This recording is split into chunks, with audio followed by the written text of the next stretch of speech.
Hello friends, आज मैं आपके साथ पॉलिटिकल साइंस का एक टॉपिक लेके आया हूँ।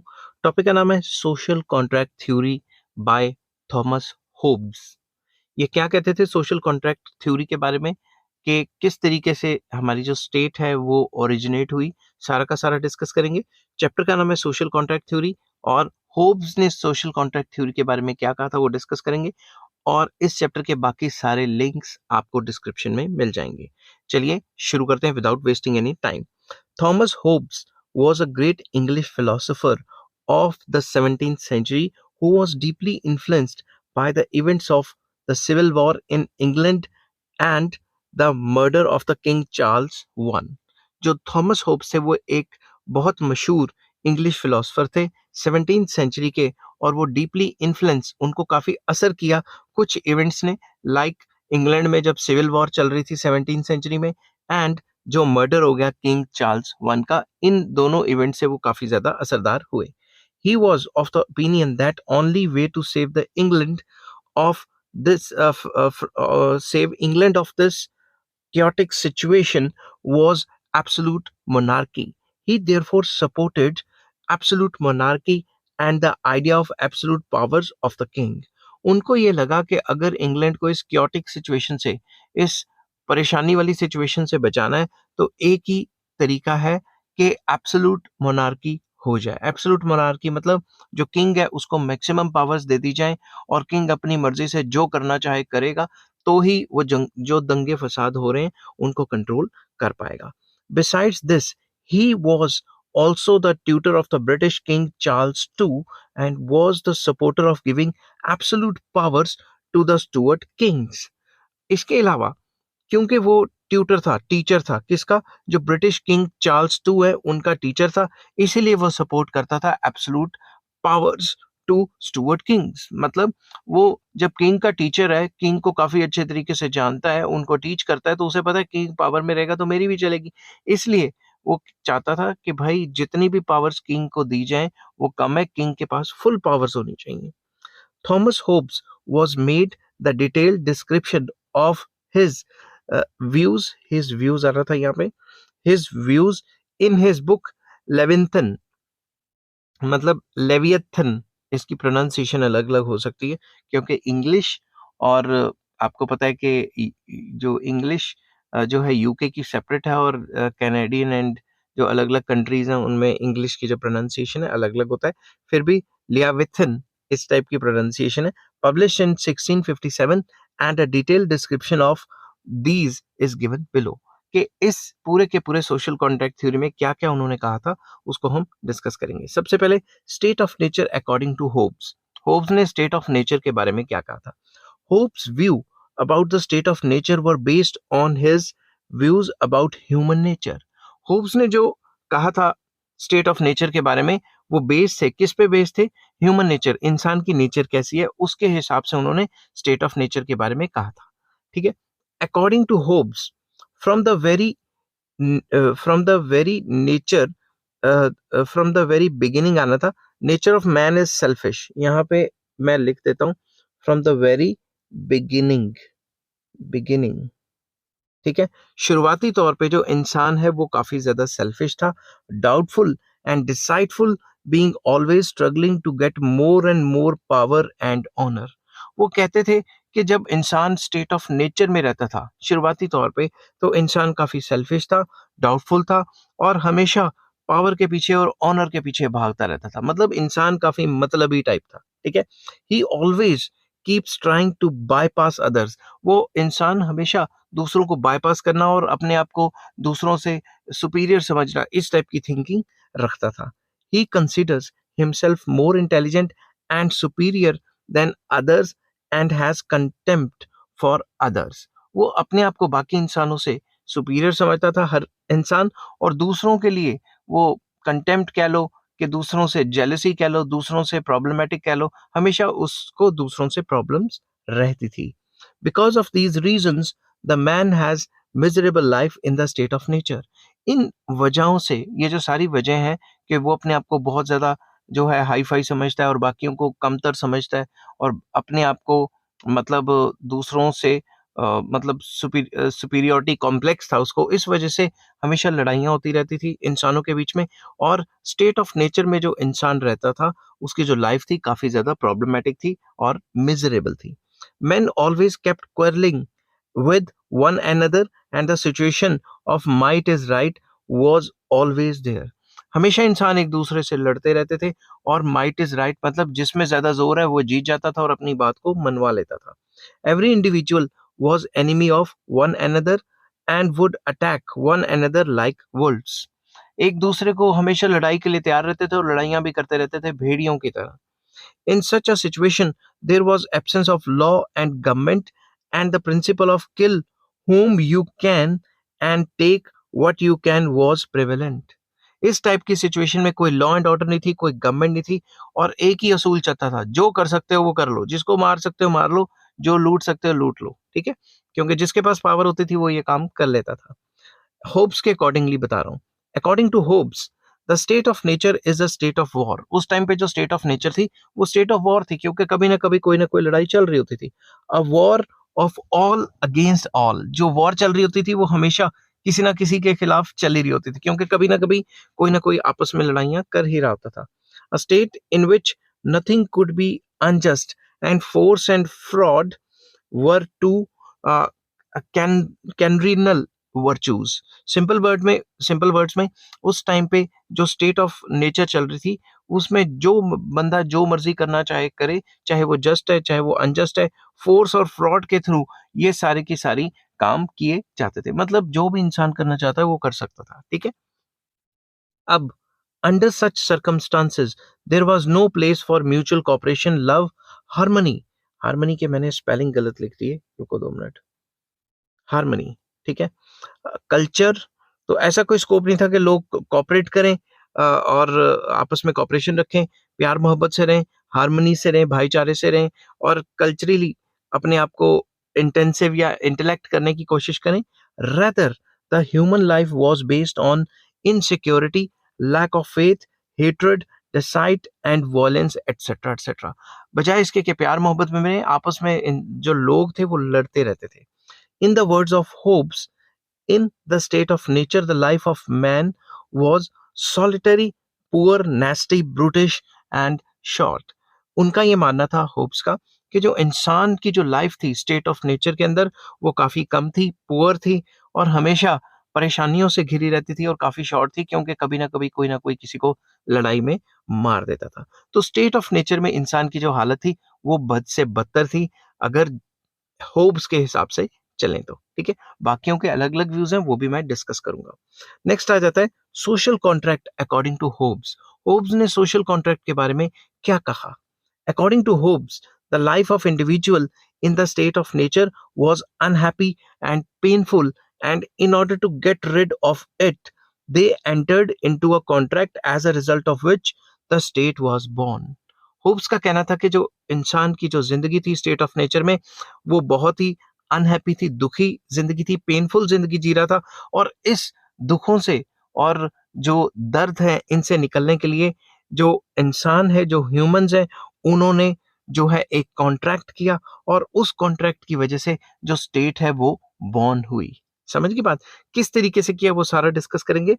In the words of Hobbes, I authorize and give up my right of governing myself to this man or to this assembly of men on this condition that they also give up thy right to him and authorities all his actions in like manner.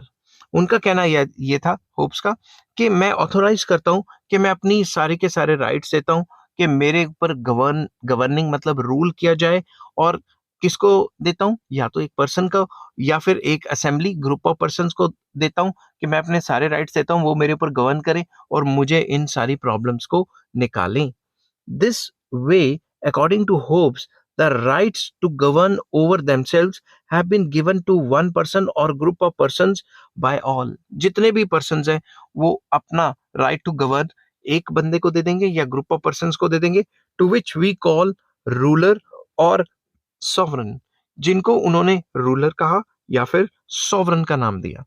All the men all the men had committed themselves to obey the orders of sovereign, and in this way the state had come into existence. जितने भी लोग हैं वो committed हो गए कि हम right to govern, अपने आप को राइट टू गवर्न करने का जो राइट है ये दे देते हैं। किसको? एक इंडिविजुअल को या सॉवरन को या ग्रुप ऑफ पीपल को, और वो हमारे ऊपर राज करेंगे और रूल करेंगे और हमारे को इन मुसीबतों से निकालेंगे। इस वजह से जो स्टेट है वो अपनी एग्जिस्टेंस में आई। No individual could disobey the orders of the sovereign. जो सॉवरन रूल्स रेगुलेशंस बनाएगा उसको कोई डिसओबे नहीं कर सकता। According to Hobbes, the sovereign was not party to contract, therefore the conditions of the contract were not applicable to him. सबसे बड़ी बात वो ये कहते थे कि कॉन्ट्रैक्ट तो है लोगों के बीच में और सॉवरन के बीच में, मगर सॉवरन जो है वो पार्टी ऑफ कॉन्ट्रैक्ट नहीं है। सॉवरन उनकी बात माने नहीं माने कोई चक्कर नहीं है, मगर लोगों को सॉवरन की बात माननी ही पड़ेगी। इस पॉइंट पे काफी क्रिटिसिज्म भी हुआ। अब मैं बताऊंगा मेन फीचर्स और characteristics of Hobbes social contract theory क्या है, number wise, point wise. Number one, sovereign was not party to contract. जो सॉवरन है वो कॉन्ट्रैक्ट का हिस्सा नहीं है। इस पे बुराई भी हुई है कि ऐसा कौन सा कॉन्ट्रैक्ट है जिसमें एक पार्टी तो पूरे रूल्स रेगुलेशन फॉलो करे और दूसरी पार्टी कोई रूल्स रेगुलेशंस फॉलो ही ना करे। ऐसा तो कभी होता ही नहीं। समझ की बात? According to the Hobbes, the contract was made by people among themselves and they had entrusted the powers to rule over them unconditionally to the sovereign और द रूलर। होब्स ये कहते थे कि कॉन्ट्रैक्ट बनाया गया लोगों के बीच में और लोगों ने क्या किया, अपनी सारी की सारी पावर्स सॉवरन को दे दी और ये कह दिया कि सारी की सारी पावर्स आपके पास है और जो भी आप रूल्स रेगुलेशंस बनाते हो वो हम अनकंडीशनली फॉलो करेंगे। This way the conditions of the contract were not applicable to ruler, rather he was completely free of these. कहने की बात यह है कि जो कॉन्ट्रैक्ट के टर्म्स एंड कंडीशंस हैं वो सिर्फ जो लोग हैं स्टेट ऑफ नेचर में रहते हैं उनके ऊपर लगेगा, और जो रूलर है या सॉवरन है उसके ऊपर कोई भी टर्म्स एंड कंडीशंस कॉन्ट्रैक्ट की नहीं लगेंगी। ऐसा होप्स कहते थे। ठीक है, next point, supremacy of the sovereign. जो सॉवरन है उसकी सुप्रीमेसी पे पूरी की पूरी बात हो रही है। जो सॉवरन है उसकी सुप्रीम पावर्स हैं और सारों को, सारे के सारे जो लोग हैं उनको उनकी पावर्स को मानना पड़ेगा। Since the ruler since the ruler और the sovereign was not party to the contract and the conditions of contract were not applicable on him, therefore he was supreme।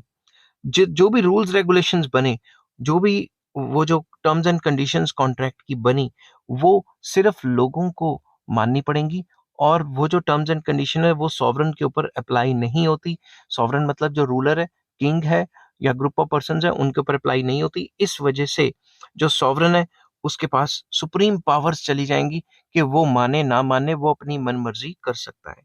He could give orders to all people living in the state and everyone was bound to obey his orders। तो वो अपनी मर्जी से कोई भी orders बना सकता है, रूल्स रेगुलेशंस बना सकता है, और हर एक इंसान को जो स्टेट ऑफ नेचर में रह रहा है या फिर उसके अंडर रह रहा है उसको वो बात माननी पड़ेगी। In case any body disobeyed his orders, the sovereign was authorized to give him severe punishments। अगर बात नहीं मानी जाती, कोई भी इंसान उसकी रूल्स रेगुलेशंस को इग्नोर करता है तो उसके ऊपर सिवियर एक्शंस लिए जाएंगे। समझ की बात? उसको पनिशमेंट दी जाएगी। Third point, people had no right against the sovereign. Sovereign के खिलाफ लोगों के पास कोई राइट ही नहीं है। ठीक है, the people had no right against the sovereign, rather it was their duty to follow his orders blindly. ठीक है, दोबारा समझाता हूं, जो लोग हैं उनके पास कोई राइट नहीं है सॉवरन के खिलाफ। सॉवरन जो बोलेगा वही उनको करना पड़ेगा। ठीक है, इस वजह से लोगों को ये कहा गया कि आपको सॉवरन को ब्लाइंडली फॉलो करना है, जो भी सॉवरन कहता है वही मान लेना है। Even people were bound to obey the orders of tyrant ruler, and they had no right to raise their voice against him, nor they were entitled to change him। अपनी आवाज को वो उठा नहीं सकते थे, चाहे किंग जुल्म करे या कुछ भी करे।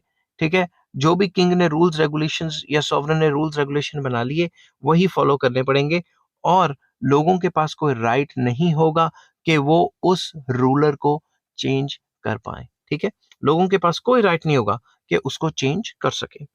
फोर्थ पॉइंट आ जाता है द कॉन्ट्रैक्ट वॉज इरिवोकेबल। एक बार कॉन्ट्रैक्ट हो गया तो वो तोड़ा नहीं जा सकता। According to Hobbes, the contract was irrevocable. The break to break the contract was to go back to the state of nature, and nobody would like to go back to the state of nature. अब Hobbes का मानना था कि जो contract है वो irrevocable है, उसको तोड़ा नहीं जा सकता, और अगर इसको तोड़ने की कोशिश की तो इंसान फिर से स्टेट ऑफ नेचर में चला जाएगा जहां पे उसकी जिंदगी बद से बदतर थी। इस वजह से कोई भी इस कॉन्ट्रैक्ट को तोड़ने की कोशिश नहीं करेगा।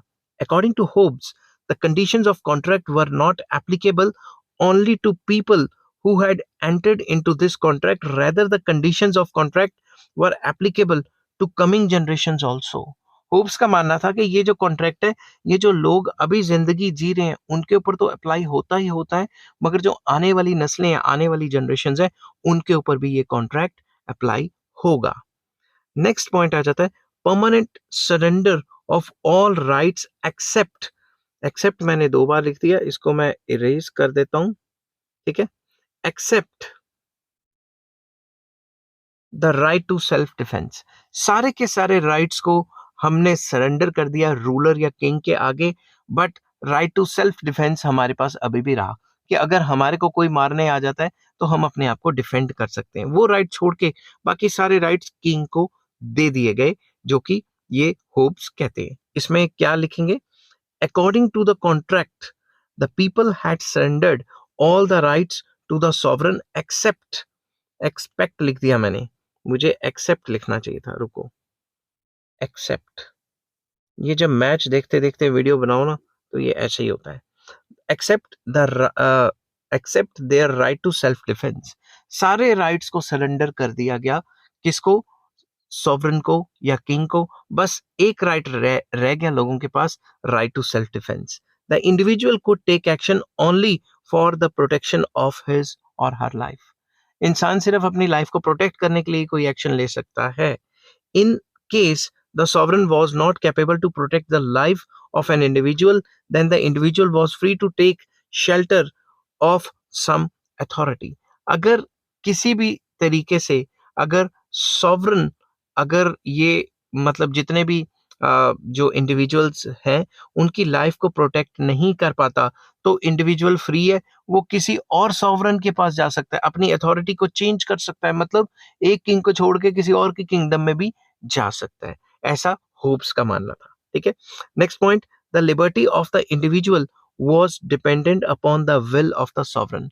लिबर्टी, कितनी आजादी देनी है इंडिविजुअल को, वो किस पे डिपेंड करता था? सॉवरन की मर्जी पे। किंग की मर्जी है कि कितनी पावर, कितनी फ्रीडम देनी है इंडिविजुअल को। The liberty of the individual was dependent upon the will of the sovereign, and the individual was free to enjoy the liberty which was granted to him by the sovereign. Simple words में जो liberty इंसान को दी जाएगी वो depend करती है sovereign पे, और सॉवरन ही जितनी आज़ादी देगा वो उसी पे डिपेंड करता है, ठीक है ना। हम उसको जोर जबरदस्ती नहीं कर सकते। तो मतलब सॉवरन को खुली छूट दे दी गई कि हमारे ऊपर रूल करो जिस हिसाब से भी करना है, ताकि जो हम स्टेट ऑफ नेचर में रहते हैं जहाँ पे हमारा बुरा हाल है, उस सिचुएशन से हम निकल सकें।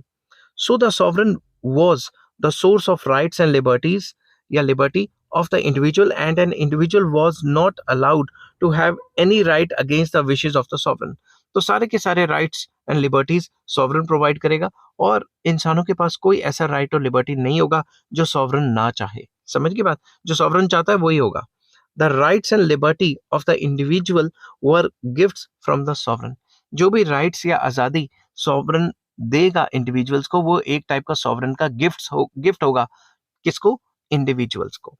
नेक्स्ट आ जाता है irresponsibility of the sovereign. Though the right to govern over them was entrusted to the sovereign by the people through a contract, yet in no way the ruler was answerable to the people for the exercise of his rights and powers. अब लोगों ने right to govern sovereign को या king को तो दे दिया है, मगर जो रूलर होगा, सॉवरन होगा या किंग होगा, वो किसी भी बात के लिए लोगों के आंसरेबल नहीं होगा। मतलब किंग इज नॉट आंसरेबल कि मैंने ऐसा क्यों किया, उससे कोई जवाब नहीं मांगेगा, ना ही वो देगा। He was absolutely free for the exercise of his powers whereas the people had no right to oppose or to revolt against the ruler. वो फ्री होगा, वो किसी का जवाब दे नहीं होगा, आंसरेबल नहीं होगा, और लोग उसके अगेंस्ट कोई रिवोल्ट नहीं कर सकते या फिर उसको अपोज नहीं कर सकते, लोगों को उसकी बात माननी ही पड़ेगी। ऐसा मैं नहीं कह रहा, ऐसा होब्स कहते थे। Next, absolute sovereignty. Hobbes was the supporter of absolute monarchy and he had established absolute sovereignty through the social contract. Hobbes absolute sovereignty को फॉलो करते थे या एब्सोल्यूट मोनार्की को फॉलो करते थे और कहते थे यही होनी चाहिए, तभी जो सॉवरन है या जो किंग है या जो एब्सोल्यूट सॉवरेनिटी है उसके थ्रू जो भी प्रॉब्लम्स हो रही हैं स्टेट ऑफ नेचर में उनको दबाया जा सकता है। he had also openly supported the absolute powers of the sovereign, कि sovereign के पास full powers होनी चाहिए, वो जो चाहे कर सके। Keeping in mind the absoluteness of the sovereign was not made party to contract by Hobbes. In unlimited powers के चलते सॉवरन को जो कॉन्ट्रैक्ट हुआ है लोगों के बीच में और सॉवरन के बीच में, उसमें जो सॉवरन है उसको पार्टी टू कॉन्ट्रैक्ट नहीं बनाया गया। मतलब कि वो जो लोग कहते हैं वो फॉलो करे नहीं करे वो उसकी मर्जी है, ठीक है, वो लोगों को आंसरेबल नहीं है।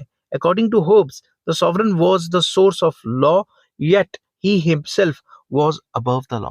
अब ये भी कहा गया था होब्स के द्वारा, होब्स ने ये भी कहा था कि जो सॉवरन है वो एक सोर्स ऑफ लॉ है, क्योंकि जितने भी लॉज एंड रूल्स हैं वो कौन बना रहा है? सॉवरन। और सॉवरन जो है वो रूल्स रेगुलेशंस या कानून से भी ऊपर है, उसको लॉ से भी अबव दर्जा दिया गया, ठीक है। In brief, we can say that on the basis of the principle of social contract, Hobbes has supported the idea of absolute sovereignty and absolute rights and powers of the rulers. ये above discussion से ये पता लग जाता है कि जो Hobbes है उन्होंने सपोर्ट किया है एब्सोल्यूट सॉवरेनिटी को, फुल पावर्स देनी है किंग को या रूलर को, and he was of the opinion that absolute monarchy was essential to deal with the chaotic conditions prevailing in England, and due to civil war and his theory of social contract uh, was a step in this decision, ठीक है। तो simple words में आप ये कह सकते हो कि जो भी क्योटिक सिचुएशन थी इंग्लैंड की और जो उसकी थ्योरी थी सोशल कॉन्ट्रैक्ट की, उसके हिसाब से उसकी डायरेक्शन से पूरा का पूरा जो फेवर है वो जाता था रूलर्स के ऊपर, कि जो रूलर्स हैं उनके पास सुप्रीम पावर होनी चाहिए और वो अपने हिसाब से ये जो क्योटिक सिचुएशन और सिविल वॉर चल रही है उसको दबा सके। समझ गए बात? तो लास्ट लाइन मैं दोबारा पढ़ लेता हूँ। He was of the opinion that absolute monarchy was essential to deal with the chaotic conditions prevailing in England due to civil war, and his theory of social contract was a step in this direction, कि वो जो civil war या chaotic situation चल रही है उसको दबाने के लिए एब्सोल्यूट सॉवरेनिटी का फेवर किया गया। अब इस क्वेश्चन के अंदर एक और चीज आपको डिस्कस करनी पड़ेगी जब भी पेपर में आएगी, relations between the ruler and the ruled according to Hobbes. जो रूलर है सॉवरन है और जो लोग हैं उनके बीच में क्या रिलेशंस थे वो मैंने स्टेप बाय स्टेप लिखे। Hobbes was the tutor of Charles to and he was the supporter of absolute monarchy. ये सबको पता है कि जो होब्स थे वो टीचर थे, ट्यूटर थे किनके? चार्ल्स टू के, जो किंग थे, जो किंग बने आगे जाके, and he was the supporter of absolute monarchy. Absolute monarchy का मतलब होता है कि सारी की सारी पावर्स किंग के पास हो और किंग किसी बात का जवाब दे नहीं है। He had supported to give absolute powers to the king in his book Leviathan, ठीक है, प्रोनाउंसिएशन मेरी खराब होगी।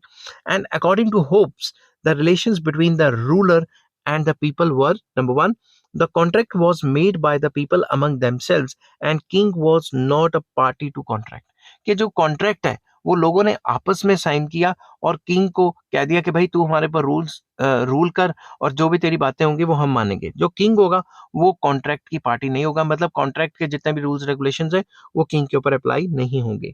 The conditions of contract were not applicable on king to king, ये तो बता चुका हूँ।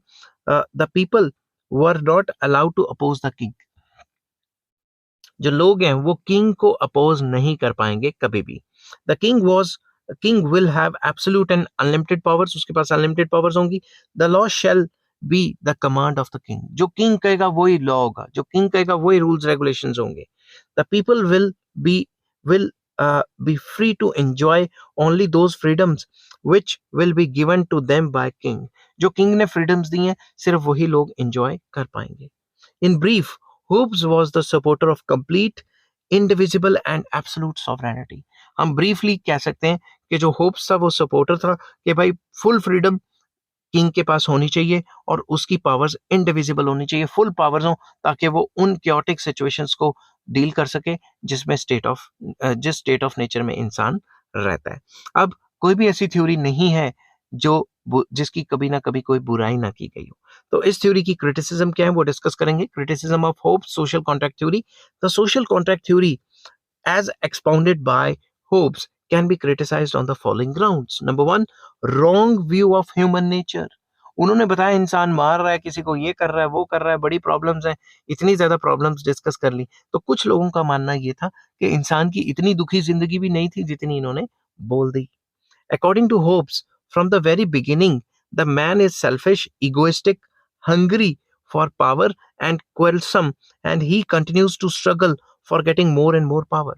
उन्होंने कहा था जो इंसान स्टेट ऑफ नेचर में रहता है वो सेल्फिश है, मतलबी है, अपनी फुकरी में रहता है, इगोइस्टिक है, ईगो में रहता है, हंग्री फॉर पावर है और आपस में लड़ाइयां करता है और स्ट्रगल करता रहता है ज्यादा से ज्यादा पावर हासिल करने के लिए.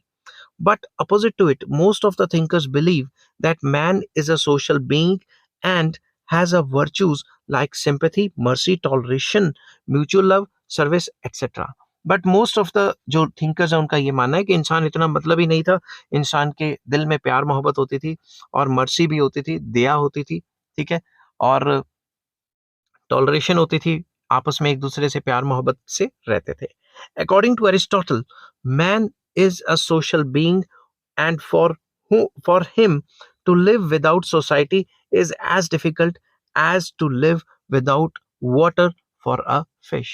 एरिस्टोटल का कहना था इंसान एक सामाजिक जानवर था, सोशल एनिमल था और सोशल रहना पसंद करता था और उसके लिए सोसाइटी से दूर रहना ऐसा है जैसा मछली पानी से दूर रहे, कि वो सोसाइटी के बगैर मर जाएगा, तो सोसाइटी में रहेगा तो प्यार मोहब्बत से रहेगा. तो पहली बुराई के बाद दूसरी बुराई, second criticism, contract is not possible without two parties. ये थ्योरी कहती है कि there is a contract but contract में सिर्फ एक ही पार्टी है, लोग, और दूसरी पार्टी कोई है ही नहीं क्योंकि king is not a party. ये भी गलत है, ठीक है. We know that two parties are essential for the contract, whereas according to Hobbes, there was only one party to the contract. ये तो बात अभी मैंने आपको बताई कि हमें पता है कि कॉन्ट्रैक्ट के लिए कम से कम दो पार्टीज होनी चाहिए, मगर इसमें तो सिर्फ लोग ही कॉन्ट्रैक्ट कर रहे हैं. किसके साथ कर रहे हैं? आपस में ही करी जा रहे हैं. और जो सेकंड पार्टी है किंग, वो जो कॉन्ट्रैक्ट है उसकी पार्टी नहीं है.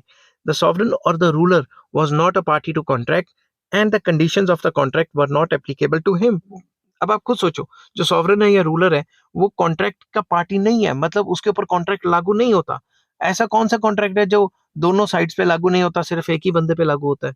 According to contract mention contract mention was made of rights or powers of the ruler but no mention was made of his duties. Contract के अंदर ये लिखा होगा कि उसकी राइट्स एंड पावर्स क्या है, मगर उसकी ड्यूटीज के बारे में कुछ नहीं लिखा होगा. ये तो वन साइडेड होगी.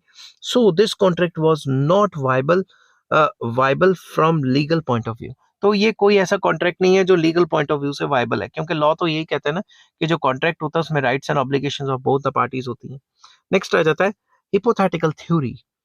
Hobbes' social contract theory is purely a hypothetical theory, and this way is far away from the reality. उसकी जो थ्योरी थी वो हिपोथेटिकल थी, अपनी सोचों में ही थ्योरी बना दी उसने और असल जिंदगी से उसकी थ्योरी काफी दूर थी. Hobbes believed that before the state came into existence, the man was living in a state of nature in which his life was poor, short, nasty, brutish, etc. उनका मानना है कि स्टेट के आने से पहले इंसान कुदरत के माहौल में रहता था, स्टेट ऑफ नेचर में रहता था, जहां पे उसकी जिंदगी बद से बदतर थी, पुअर थी, शॉर्ट थी, आपस में लड़ाइयां करते थे. The man kept quarrelling among themselves and their life was that of hell. आपस में लड़ाइयां करते थे और ऐसे जी रहे थे उस सिचुएशन में जैसे हेल में जी रहे हैं, नरक में जी रहे हैं, दोजक में जी रहे हैं. But Hobbes, this viewpoint was purely based on the speculation because there was no proof of such life in the history में ऐसा नहीं देखा गया कि लोग आपस में एक दूसरे को मार के खा रहे हैं, पावर के पीछे भाग रहे हैं और मतलब ही है, ऐसा हिस्ट्री में ज्यादातर नहीं देखा गया. Since man is a social being, so from the very beginning they are living cooperative life. शुरुआत से ही इंसान एक सामाजिक एनिमल कह लो, सामाजिक प्राणी कह लो, सामाजिक सोशल बीइंग कह लो. इस वजह से वो सोसाइटी में रहता था और सोसाइटी में रह के आपस में कोऑपरेटिव लाइफ जीता था. ठीक है. Next criticism, individual and society can not be separated. It is a historical fact that man is born in the society, he grows in the society and performs various duties related to social life and ultimately he dies in the society. ये एक historical fact है, तारीख की बात है. सबको पता है कि इंसान सोसाइटी में रहता है, सोसाइटी में पैदा होता है और सोसाइटी में ही जीता है और सोसाइटी में ही मर जाता है. In brief he we can say that there is a very intimate relation between man and society. Briefly हम कह सकते हैं कि इंसान और समाज में काफी इंपॉर्टेंट रिलेशन है, काफी इंटीमेट रिलेशन है. But Hobbes is of the opinion that before the society came into existence the man was living alone, which was not correct. उन्होंने कहा था कि इंसान अकेला रहता था, ठीक है, स्टेट ऑफ नेचर में, जो कि मानना थोड़ा सा इम्पॉसिबल हो रहा है. The fact is that the society developed along with the development of mankind and the existence of both depended upon one another. असल बात तो ये है कि जो सोसाइटी है उसी के अंदर इंसान रहता था और सोसाइटी और इंसान रेगुलरली आपस में इंटरेक्शन में आते थे और आपस में साइमल्टेनियसली ये डेवलप हुए हैं over the period of time. ठीक है. एक दूसरे पे समाज का और इंसान का डिपेंडेंस काफी ज्यादा है. Next, undemocratic theory. इसने तो सारी पावर्स दे दी, सॉवरन को सॉवरन जो मर्जी करे, तो ये तो डेमोक्रेसी थोड़ी ना. Hopes social contract theory is not according to the democratic principles. In democracy, the supreme power is vested with the people. जो supreme power है वो लोगों के पास होनी चाहिए. यहाँ पे तो ruler या sovereign को दे दी. They elect their representatives on the basis of the principle of universal adult franchise and through them they run their administration. Democracy तो कहती है कि universal adult franchise, जो लोग मेजर हो चुके हैं, जो अडल्ट हो चुके हैं, उनको राइट टू वोट है और वो वोट के थ्रू अपने जो गवर्नमेंट है उसको चूज कर सकते हैं और वही गवर्नमेंट उनके ऊपर रूल करेगी, मतलब एडमिनिस्ट्रेशन को संभालेगी. The government elected by the people is responsible before them and in case it does not work according to the interest of the people then they can change it. तो democracy तो कहती है कि लोग, जो people हैं, वो सरकार को सिलेक्ट करेंगे, इलेक्ट करेंगे, चूज करेंगे और अगर गवर्नमेंट कोई भी बात ऐसा काम नहीं करती जो लोगों के इंटरेस्ट में आता है, वो काम नहीं करती, अपनी मनमर्जी करती है, तो लोग गवर्नमेंट को चेंज कर सकते हैं. But according to Hobbes the supreme power was entrusted to the sovereign by the people and he was not responsible before the people for the exercise of his power. मगर Hobbes कहता था कि सारी की सारी पावर सॉवरन के पास है और सॉवरन सारे रूल्स रेगुलेशन बनाएगा और लोग सॉवरन के अगेंस्ट में नहीं जा सकते. लोगों के पास कोई भी ऐसी पावर नहीं है कि सॉवरन को वो चेंज कर सके. तो ये तो अनडेमोक्रेटिक हो गया ना. ठीक है. नेक्स्ट आ जाता है encourages absolutism. Hobbes was the tutor of King Charles and he was the supporter of absolute powers to the king, powers of the king. Hobbes जो था वो टीचर था चार्ल्स टू का, किंग चार्ल्स टू का. तो इस वजह से वो किंग को फेवर करता था कि भाई सारी पावर्स किंग के पास होनी चाहिए. Because of this reason he had kept the sovereign outside the purview of social contract and the conditions of the contract were not applicable to him. इस वजह से वो चाहता था कि किंग के पास सारी पावर्स हो और वो पावर्स एब्सोल्यूट हो, वो किसी भी बात के लिए जवाबदेह ना हो, इसलिए किंग को पार्टी टू कॉन्ट्रैक्ट नहीं बनाया गया.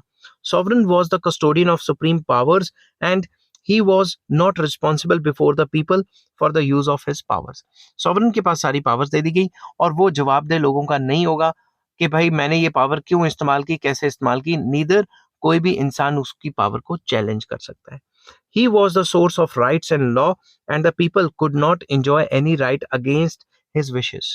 वही एक सोर्स है जो राइट्स एंड लॉ बनाता है, किंग बनाता है या सॉवरन बनाता है, एंड जो लोग हैं वो वही राइट्स एंजॉय कर सकते हैं जो उसने बनाए हैं. उसकी विशेस के अगेंस्ट कोई भी राइट लोग एंजॉय नहीं कर सकते. This way hopes had encouraged absolutism, and on the basis of his views many rulers had established their dictatorship.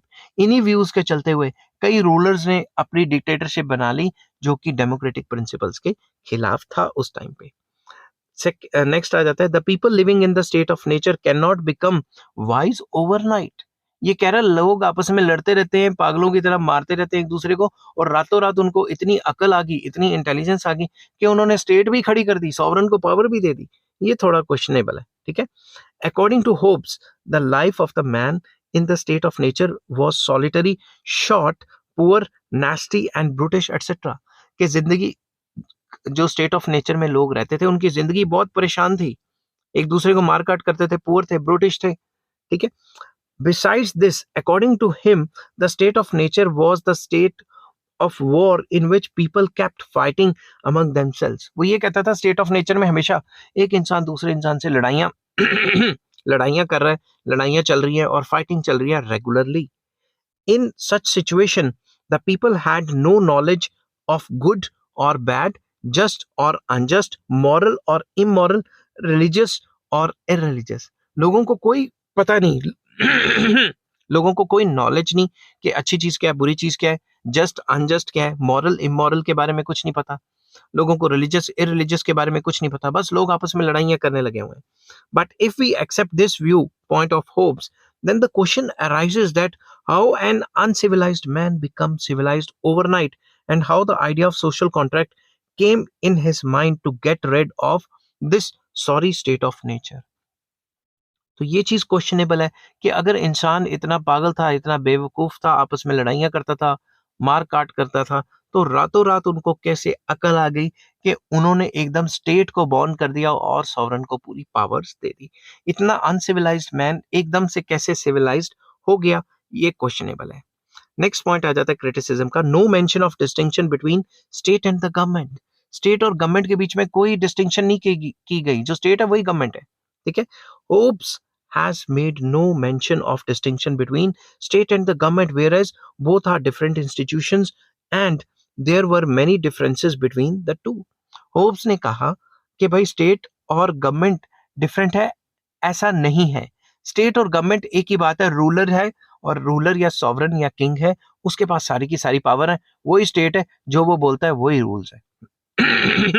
But असल जिंदगी में आपको ये पता है कि जो स्टेट है और जो गवर्नमेंट है ये दो डिफरेंट इंस्टीट्यूशंस हैं. इनका डिफरेंस मैंने आप इसी प्लेलिस्ट को देख सकते हैं, उसका लिंक आपको डिस्क्रिप्शन में मिल जाएगा. इस प्लेलिस्ट में जाके आप देखेंगे मैंने स्टेट एंड गवर्नमेंट में डिफरेंस बताए हुए हैं. The government is an element of the state which expresses and एनफोर्सेस the will of the state. तो गवर्नमेंट एक ऐसा एलिमेंट है जो स्टेट की जो मर्जी है उसको एनफोर्स करता है. ठीक है. Besides this we know that the state is permanent whereas the governments keep on changing. हमें ये पता है गवर्नमेंट्स तो आती रहती हैं, जाती रहती हैं, मगर स्टेट तो एक परमानेंट इंस्टीट्यूशन है. Every individual is the member of the state whereas every individual is not the member of the government. Government में तो पॉलिटिशियंस आते हैं, मगर स्टेट में तो पॉलिटिशियंस के साथ साथ जो भी पैदा हुआ है स्टेट के अंदर वो सारा का सारा ही सारे के सारे लोग ही आ जाते हैं. नेक्स्ट पॉइंट आ जाता है क्रिटिसिज्म का. No importance is given to political sovereignty. उन्होंने एब्सोल्यूट सॉवरेनिटी को फोकस किया और पॉलिटिकल सॉवरेनिटी को देखा भी नहीं. Hobbes has accepted the importance of legal sovereignty whereas he has not given any recognition to political sovereignty. Political sovereignty को उन्होंने फोकस नहीं किया. The critics are of the view that always there is a political sovereignty behind the legal sovereignty which is superior than the legal sovereignty and it is difficult for the legal sovereignty to ignore political sovereignty. उन्होंने political sovereignty को totally ignore किया, legal sovereignty के ऊपर focus किया. अब legal sovereignty होता है कि रूल्स रेगुलेशंस पूरे के पूरे बनाएगा. कौन बनाएगा? सॉवरन. कौन बनाएगा? किंग. कौन बनाएगा? रूलर. और कहीं ना कहीं रूलर के पीछे भी एक पॉलिटिकल पावर होती है, उस चीज को नहीं बताया गया. ठीक है. जब उसके पास पॉलिटिकल पावर होगी तभी तो वो चुना जाएगा ना, तो उस चीज को इग्नोर किया गया. Political sovereignty is based on the will of the people and the legal sovereignty has to bow before the political sovereignty. जो political sovereignty होती है वो लोगों की will होती है, लोगों की मर्जी होती है, लोगों की पावर होती है जिसके आगे झुकना पड़ता है. ठीक है. जो legal sovereignty है वो political sovereignty के आगे झुक जाती है. मगर ऐसी कोई बात की नहीं गई। उसने तो सिर्फ कहा रूलर है, सॉवरेन है, फुल पावर दे दी उसको, ठीक है, लीगल सॉवरेनिटी उसको दे दी। The political sovereignty can change the legal sovereignty. Political sovereignty legal sovereignty को चेंज भी कर सकती है, ठीक है। तो अब कंक्लूड करते हैं। After going through above discussion we can say that we can say with certainty that there were many weaknesses in the Hobbes social contract theory. He has depicted a wrong picture of human nature. काफी defect हैं इसकी theory में, और उन्होंने इंसान की जो picture दिखाई है वो सही नहीं है। Man is a social being and he has developed while living in the society. इंसान सोशल बीइंग है और सोसाइटी में रहते हुए वो काफी डेवलप हुआ है, सोसाइटी भी डेवलप हुई है और इंसान भी। Hobbes is also the supporter of absolute sovereignty and he has given many arguments to justify the absolutism of kings. वो एब्सोल्यूट सॉवरेनिटी को बिलीव करते थे। वो कहते थे कि किंग के पास मैक्सिमम पावर्स होनी चाहिए, और वो अपनी बात को जस्टिफाई करने के लिए कई उन्होंने जो है बातें सामने रखी। The state is the result of evolution and many factors have contributed in its development. जो स्टेट है असल जिंदगी में ये एक एवोल्यूशन से निकली है। ये रातों रात कोई लोगों को सपना नहीं आ गया, कोई ख्वाब नहीं आ गया कि भाई हमने सारी पावर जो है रूलर को या सॉवरन को दे देनी है। तो स्टेट एक एवोल्यूशनरी प्रोसेस से आई है और कई फैक्टर्स हैं जो स्टेट की डेवलपमेंट को कंट्रीब्यूट करते हैं। ये मैं डिस्कस करूंगा एवोल्यूशनरी थ्योरी या हिस्टोरिकल थ्योरी ऑफ स्टेट के अंदर, जिसका लिंक आपको डिस्क्रिप्शन में मिल जाएगा। नेक्स्ट आ जाता है importance of Hobbes social contract theory. ये इतनी इंपॉर्टेंट क्यों मानी जाती है?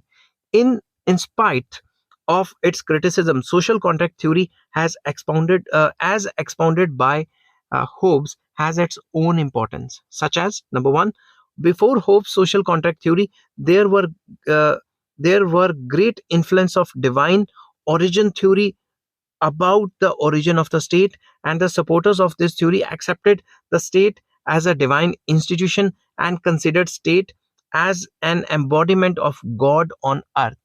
सोशल कॉन्ट्रैक्ट थ्योरी के आने से पहले जो उस टाइम पे जो थ्योरी चल रही थी वो divine origin theory of state थी, जो कि कहती है कि जो किंग है वो रब ने भेजा हुआ है और किंग रब का बेटा है, या किंग जो है जो रब का एक रूप है और हमें रब की तरह ही किंग को पूजना है, ठीक है।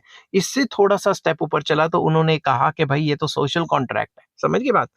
But Hobbes social contract theory gave a serious setback to the divine origin theory about the origin of the state and had almost finished the influence of this theory. इनकी थ्योरी आने के बाद, social contract theory of Hobbes के आने के बाद, जो divine theory of origin of the state थी कि भाई रब का दूसरा रूप है जो किंग है और सॉवरन है अर्थ पे, लोग उसको पूजते थे किंग को या सॉवरन को, वो थ्योरी को एक सेटबैक लगा और वो खत्म हो गई। Second, hopes was greatly influenced by conditions of civil war going on in England, and he was of the opinion that to end this sorry state of affairs, absolute sovereignty was needed. जो Hobbes हैं उनकी जो theory थी वो काफी असरदार होती है, किससे? जो सिविल वॉर वगैरह चल रही होती है इंग्लैंड में उस टाइम पे, उससे काफी असरदार होती है। और वो कहते हैं कि यार इस सिविल वॉर को रोकने के लिए या इस क्योटिक सिचुएशन को रोकने के लिए किंग के पास मैक्सिमम पावर्स होनी चाहिए ताकि वो इस सिचुएशन को अच्छे तरीके से कंट्रोल कर सके। He therefore supported the idea of giving absolute powers to the king. इसलिए उन्होंने कहा कि किंग को फुल पावर दे दो ताकि इस टाइप की जो सिचुएशंस है उनको कंट्रोल किया जा सके। Hobbes supported the idea of legal sovereignty, which was a reality, and even today we cannot deny the existence of legal sovereignty. Hobbes ने पूरा का पूरा जोर लगाया लीगल सॉवरेनिटी के ऊपर, जो कि असल जिंदगी में कहीं ना कहीं आज भी फॉलो की जाती है। Next, Hobbes' view that sovereignty was the source of rights and laws was also true, as rights and laws needed the approval of the sovereign. आज भी है कि जो सॉवरन है उसके साइन के बगैर जो है वो लॉज नहीं बनते। तो जैसा उन्होंने कहा था कि जो सॉवरेनिटी है उस पर काफी ज्यादा फोकस किया, लीगल सॉवरेनिटी पे, और उन्होंने कहा जो भी राइट्स एंड लॉज जो सॉवरन साइन करेगा, जो सॉवरन की मर्जी होगी, उसी हिसाब से रूल्स एंड लॉज बनेंगे। आई होप ये वीडियो आपको पसंद आई होगी। थोड़ी लंबी होगी मगर डिटेल में डिस्कस करना जरूरी था। अगर आपको ये वीडियो पसंद आती है तो please like, share and subscribe. इस चैप्टर के बाकी सारे लिंक्स आपको डिस्क्रिप्शन में मिल जाएंगे। और अब मैं जो नेक्स्ट थ्योरी करवाने लगा हूँ वो है social contract theory by John Locke. Till then take care, bye bye.